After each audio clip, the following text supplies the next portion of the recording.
Untuk pengetahuan korang, rekaan jam ni sebenarnya diinspirasikan daripada burung phoenix biru. Tapi wujud ke burung tu?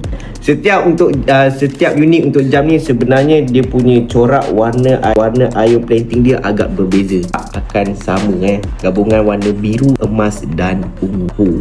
Memang seksi habis.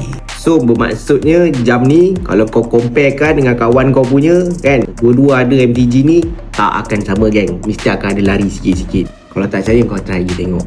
Kalau kawan kau ada pakai lah. Untuk jam ni macam biasa dia akan ada carbon fiber. Lepas tu dia memang ringan, kuat macam aku. So kalau kau tanya dia punya function, macam biasa lah, MTG function dia memang tak kalah lah. Dia ada touch solar, dia ada multi band seat, dia ada bluetooth, and then cermin dia paling penting sapphire crystal brother. So tak calah brother. Untuk yang ni dia memang limited edition So kalau korang tengok harga dia agak keras, biasa lah. Sebab barang ni barang untuk collector. Takkan korang tengok orang lain je pakai. Tak nak ke ada satu limited edition bro.